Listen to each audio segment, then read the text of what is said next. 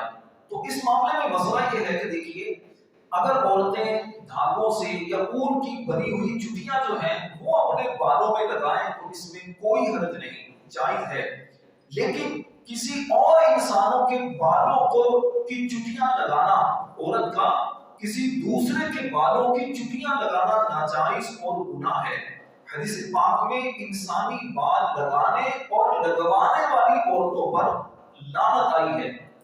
تو لہٰذا اپنے گھر کی خواتین کو یہ مسئلہ سمجھایا جائے، بتایا جائے اگر وہ اس طرح کا کچھ بھی کام کریں گے جو شریعت نے منع کیا ہے۔ ایک سوال یہ بھی پوچھا جاتا ہے لوگوں کی طرف سے کہ عورتوں کا بازوؤں سے، ہاتھ پاؤں سے اور ٹانگوں سے جو بال مڑوانا کیا یہ جائز ہے یا نہیں؟ تو یاد رکھیے عورتیں اپنے بازوؤں سے، بازو پر جو عورتوں کے بال ہوتے ہیں، اسی طرح ہاتھوں پر جو بال ہوتے ہیں، اسی طرح پاؤں پر یا ٹانگوں پر عورتوں کے جو بال ہوتے ہیں یہ بالکل صاف کر سکتی ہیں، اتار سکتی ہیں۔ سینہ اور پیٹھ کے بال مونڈنا یا کتروانا یہ اچھا نہیں ہے، جائز ہے اگر زیادہ بڑے ہوں، اس سے شوہر کو گھن آتی ہو یا اس سے اسمیل ہو جاتی ہو تو عورتیں یہ بھی صاف کر سکتی ہیں، ناجائز نہیں ہے۔ لیکن ہلکے پھلکے ہو تو بہرحال یہ نہ اتروائے جائیں۔ ہاتھ پاؤں پیٹ سے بالوں کو دور کر سکتے ہیں مرد بھی اور عورتیں بھی، ٹھیک ہے۔ تو کلائیوں وغیرہ پر بال ہو تو اس کلائیوں پر بہت بڑے بڑے بال ہوتے ہیں تو یہ بال اگر مرد بھی کٹوا دیتے ہیں کہ اس کی وجہ سے وہ یہ مسئلہ رہتا ہے کہ پتہ نہیں بال تر ہوئے یا نہیں ہوئے، خاص طور پر وضو کرتے ہوئے، غسل کرتے ہوئے یہ تشویش رہتی ہے، تو اب اگر کوئی بال کٹوا دیتا ہے تو اس میں کوئی حرج والی بات نہیں ہے۔ باقی ہلکے پھلکے بال ہوں اگر کلائیوں پر ہیں، آنکھوں پر ہیں تو وہ رہنے چاہیے، مردوں کی یہ شان ہے۔ لیکن زیادہ ہو پیٹھ پر، کمر پر، اتنے زیادہ ہو جائے کہ آپ کو الجھن ہونا شروع ہو جائے تو پھر شوہر بھی بال کٹوا سکتا ہے۔ ظاہر بات ہے پسینے کی اسمیل آئے گی، بدبو آئے گی، گھر میں آئیں گے، بچے پریشان ہو جائیں گے، بیوی پریشان ہو جائے گی، تو اس صورت میں آپ بال وغیرہ اتار سکتے ہیں۔ اچھا جی، ایک اور مسئلہ یہ پوچھا جاتا ہے کہ عورتیں آرٹیفیشل جیولری اس طرح پہنتی ہیں تو کیا آرٹیفیشل جیولری یا کانچ کی چوڑیاں عورتوں کے لیے پہننا جائز ہیں یا نہیں؟ تو یہ بالکل عورتوں کے لیے جائز ہیں، اس میں کوئی حرج نہیں ہے۔ کانچ کی چوڑیاں اور ہر وہ زینت عورت اختیار کر سکتی ہے کہ جو ناپاک چیزوں سے نہ ہو، ٹھیک ہے، ناپاک چیزیں اس میں نہ ہو، پاک چیزیں ہیں، حلال چیزیں ہیں تو عورت اس میں زینت اختیار کر سکتی ہے۔ بلکہ شریعت نے تو یہاں تک حکم دیا ہے عورت کو کہ اگر اس کے ماں باپ اس کو حکم دیتے ہیں تو اب واجب ہے کہ عورت یہ زینت اختیار کرے جو حلال چیزوں سے ہے، اور اسی طرح شوہر اگر حکم دیتا ہے تو اب یہ لازم اس پر واجب ہے۔ اگر شوہر کی یا ماں باپ کی بات نہیں مانے گی تو اب یہ گناہ گار ہوگی۔ لیکن اس کا مطلب یہ ہرگز نہیں کہ ماں باپ کہتے ہیں کہ بالکل میک اپ وغیرہ کر کے بے پردہ بازاروں میں گھومو تو اب عورت اپنے ماں باپ کی بات مانے، اب یہ خالی کی نافرمانی ہوگی، ٹھیک ہے۔ پردے کے اندر رہ کر، گھر کی چار دیواری کے اندر رہ کر صفائی ستھرائی کا خیال کرنا، اپنے شوہر کے لیے زینت اختیار کرنا یہ تو عورتوں کے لیے ضروری ہے۔ بلکہ یہاں تک مسئلہ بیان کیا گیا کہ عورت کے لیے نفل پڑھنے سے زیادہ ثواب، نفل عبادت سے زیادہ ثواب کیا ہے؟ اپنے شوہر کے لیے زینت اختیار کرے۔ کئی جو اللہ والیاں ہوا کرتی تھی ان کے بارے میں لکھا ہے کتابوں کے اندر کہ وہ رات کو عبادت کے لیے جب تیاری کرتی، عبادت سے پہلے اپنے شوہر کے لیے بناؤ سنگار کرتی، اچھے کپڑے پہنتی، تیار ہوتی۔ اگر شوہر کو حاجت ہوتی تو حاضر ہوتی، اور اگر شوہر کو حاجت نہ ہوتی بیوی کے قریب ہونے کی تو پھر وہ لباس وغیرہ چینج کر کے مصلی پر کھڑی ہو کر اللہ پاک کی عبادت کرتی۔ یہ اسلامی تعلیمات ہیں، اور یہ اسلامی تعلیمات مردوں کو بھی پتہ ہونا چاہیے، عورتوں کو بھی پتہ ہونا چاہیے، ٹھیک ہے نا۔ تو شوہر کو اگر حقوق پتہ ہوں گے کہ جی میرے حقوق کون سے ہیں، میری بیوی کے حقوق مجھ پر کون سے ہیں، تو اس سے کیا ہوگا کہ جب میاں بیوی کو اس طرح کے مسائل پتہ ہوں گے تو آپس میں جھگڑا نہیں ہوگا اور آپس میں اسلامی انشاءاللہ گھرانہ ہوگا۔ مسئلہ اس وقت ہوتا ہے کہ جب بیوی کہتی ہے میرا حق ہے، شوہر کہتا ہے میرا حق ہے، اچھا دونوں سے پوچھو آپ کا حق کیا ہے، یہ حق آپ کو کس نے دیا ہے؟ تو پتہ چلتا ہے حق تو کسی نے نہیں دیا، یہ تو میرا اپنا بنایا ہوا حق ہے. جیسے سانس کہتی ہے کہ میری بہو کا حق ہے میرے پاؤں دبا کر سوئے، میری بہو کا حق ہے مجھے گرم گرم کھانا پیش کرے، میری بہو کا حق ہے کہ میرے کپڑے پریس کرے، کپڑے دھوئے، میرے بیٹوں کو بھی کپڑے دھوئے، پورے گھر کو سنوارنا ستھرانا یہ سارا اسی کا ہے. میری بیٹیاں ہیں ان کی خدمت کرنا بھی میری بہو کا حق ہے. اگر سانس سے پوچھا جائے کہ آپ کو یہ حق کس نے دیا ہے، یہ کس نے حقوق بیان کیے ہیں، کیا قرآن میں ہے، کیا حدیث میں ہے، کیا شریعت میں ہے، تو پتہ چلے گا نہیں ایسا کچھ بھی نہیں، یہ تو میرے اپنے بنائے ہوئے حقوق ہیں. حالانکہ جتنی میں نے باتیں بیان کی ہیں یہ بیوی اس کی بہو پر حق ہے ہی. ماں کی خدمت کرنا بیٹے پر ہے، ماں کی خدمت بیٹے پر لازم ہے، بہو پر لازم تھوڑی ہے. ہاں اگر وہ اپنی ساس کو ماں کی طرح سمجھ کر خدمت کرے، خیال کرے، یہ تو اچھی بات ہے. لیکن اگر وہ بیوی نے کسی طرح کوئی پاؤں نہیں دبائے ہماری ماں کے اور شوہر آ کر جناب بیوی کو مارنا شروع کر دے تو یہ تو شوہر کے لیے جائز تھوڑی ہے کہ وہ کچھ بھی کرتا رہے. تو اسی طرح عورت کو بھی پتا ہونا چاہیے کہ میرے شوہر کے حقوق مجھ پر کیا کیا ہے. تو بیوی کو پتا ہو، شوہر کو پتا ہو تو گھرانہ اچھا ہو جاتا ہے. حق ایک ذمہ داری ہے. حق کا مطلب کیا ہے؟ حق کا مطلب ایک ایسی ذمہ داری جو ہم پر کسی اور کی لازم کی گئی ہے. اب اگر وہ اللہ پاک کا حق ہے، یعنی ہم پر جو ذمہ داری دی گئی کہ اللہ پاک کی طرف سے وہ ذمہ داری دی گئی، جیسے نماز پڑھنا ہے، روزہ رکھنا ہے، تو یہ اللہ کا حق ہو گیا.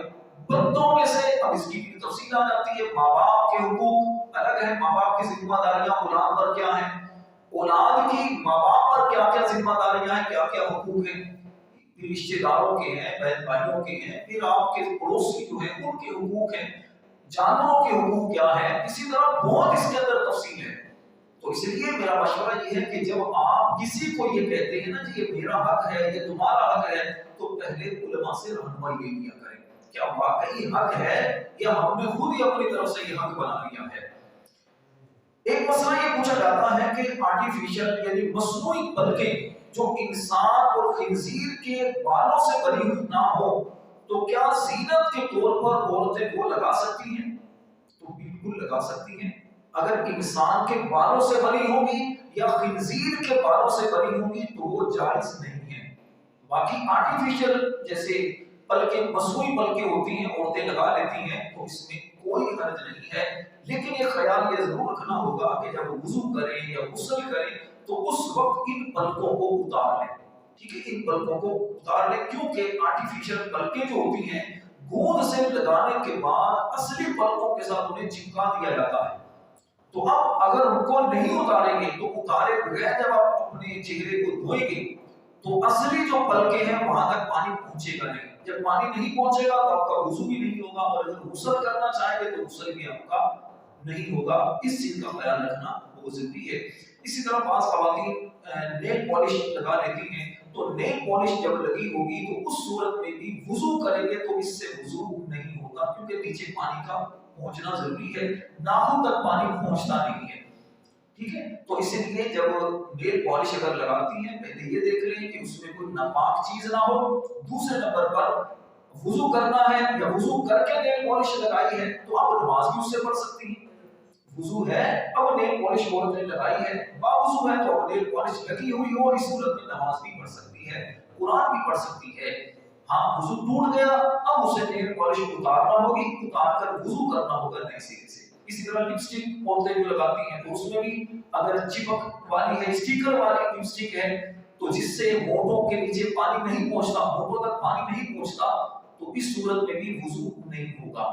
یہ مسئلے آپ کو بتانے کا مقصد میرے نمازی بھائیوں یہ ہے کہ آپ اپنے گھر کی خواتین کو یہ مسئلے بتائیں. ٹھیک ہے، آپ اپنے گھر کی خواتین کو یہ مسئلے جب بتائیں گے تو اس ان کو پتا چلے گا تاکہ حلال اور حرام چیزوں کے بارے میں انہیں آگاہی ہوگی. اگر آپ نہیں بتائیں گے نتیجہ یہ ہوگا کہ گھروں کے اندر بہت سارے معاملات خراب چلتے رہتے ہیں. اسی طرح خاص طور پر کپڑا پاک کس طرح کیا جاتا ہے یہ آپ کو بھی پتا ہونا چاہیے، گھر والوں کو بھی پتا ہونا چاہیے. میں انشاءاللہ تفصیلی اس پر ایک کروں گا، بیان کروں گا کہ کپڑا کس طرح پاک کرنا چاہیے، کون سا کپڑا کس طرح پاک کرنا چاہیے. بعض کپڑے ایسے ہوتے ہیں جیسے ہمارا کارپیٹ ہے، کارپیٹ کو پاک کیسے کرنا ہے، گدے کو پاک کیسے کرنا ہے. ٹھیک ہے، صوفے کو پاک کیسے کرنا، صوفہ ناپاک ہو رہا ہے اس کو پاک کیسے کرنا ہے، اس پر نماز پڑھ سکتے ہیں یا نہیں پڑھ سکتے، ہمارا اپنا کپڑا ناپاک ہو گیا، اچھا باپ کا کپڑا ناپاک ہوا، ہمیں پتہ ہی نہیں کہاں سے ناپاک ہوا، اس کو پاک کیسے کریں، وہ تفصیل اس کے اندر، چٹائی پر بچے نے پیشاب کر دیا اسے پاک کیسے کرے گی، تو یہ پتہ ہونا ضروری ہے نا، آپ کا کپڑا ناپاک ہو گیا، خشک ہو گئی جگہ، بچے نے پیشاب کر دیا آپ پر، کپڑا خشک ہو گیا، بیگم نے وہی کپڑا اٹھا کر واشنگ مشین میں ڈالا، جیسی واشنگ مشین گھومی سارے کپڑے ناپاک، اور گھر والے وہی کپڑے پہن کر جب نماز پڑھیں گے تو نماز کس کی ہوگی؟ جب کپڑے ناپاک ہو گئے تو نماز ہوگی نہیں، تو پاک کیسے کرنا ہے؟ اگر اس طرح ناپاک ہو گئے ان کو پاک کیسے کرنا ہے؟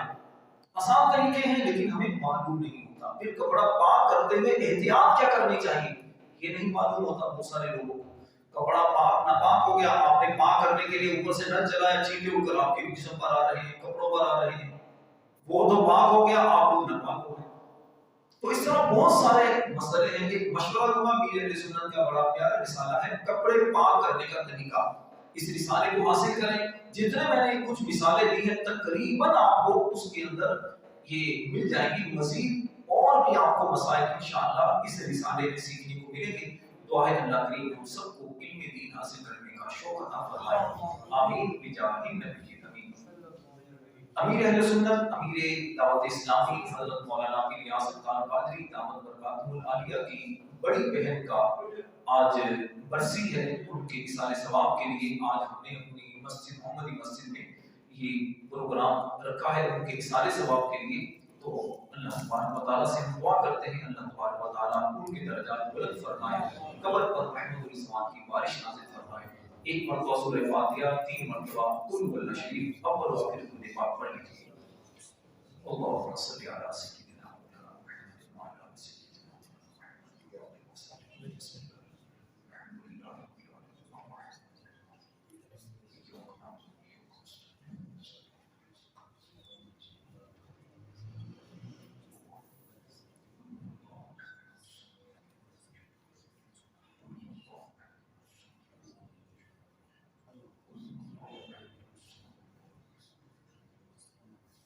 الحمد للہ رب العالمین والصلاة والسلام علی سید المرسلین۔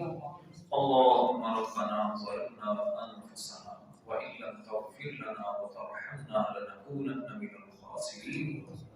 الہ العالمین یا رب العالمین یا ارحم الراحمین، پاک پروردگار ہم سب کی حاضری اپنی بارگاہ میں قبول فرما، یا اللہ ہماری ہمارے ماں باپ کی سارے مسلمانوں کی مغفرت فرما، یا اللہ جو ہم نے کلام پاک پڑھا اے اللہ آج کا پروگرام ہے اور اس کا ثواب نبی پاک علیہ السلام کی بارگاہ میں پیش کرتے ہیں، قبول فرما، آقا کریم علیہ السلام کی وسیلہ جلیلہ سے تمام انبیاء کرام، صحابہ کرام، تابعین، تبع تابعین، ائمہ مجتہدین، تمام اولیاء کاملین کو درجہ بدرجہ پیش کرتے ہیں، قبول فرما، سیدنا آدم علیہ السلام سے لے کر ہماری دعا مانگنے تک جتنے مسلمان بچے دنیا میں آئے قیامت تک آئیں گے، مولا سب کو ثواب پہنچا، یا اللہ بالخصوص قبلہ امیر اہل سنت امیر دعوت اسلامی کی ہمشیرہ کو اس کا ثواب پیش کرتے ہیں، قبول فرما، یا اللہ مرحومہ کے درجات بلند فرما، ان کی خطاؤں سے درگزر فرما، یا اللہ ان کی قبر پر رحمت و رضوان کی بارش نازل فرما، یا الہ العالمین جنت میں سیدہ خاتون جنت کا پڑوس عطا فرما، قیامت میں آقا کریم علیہ السلام کی شفاعت نصیب فرما، کہتے رہتے ہیں دعا کے واسطے بندے تیرے کرتے پوری آرزو ہر بے قصور مجبور کی، یا الہ العالمین ہم سب کے گناہوں کو معاف فرما، آنے والی آفتوں بلاؤں مصیبتوں سے ہماری حفاظت فرما، صلی اللہ علی حبیبہ محمد وآلہ وصحبہ اجمعین برحمتک یا ارحم الراحمین، لا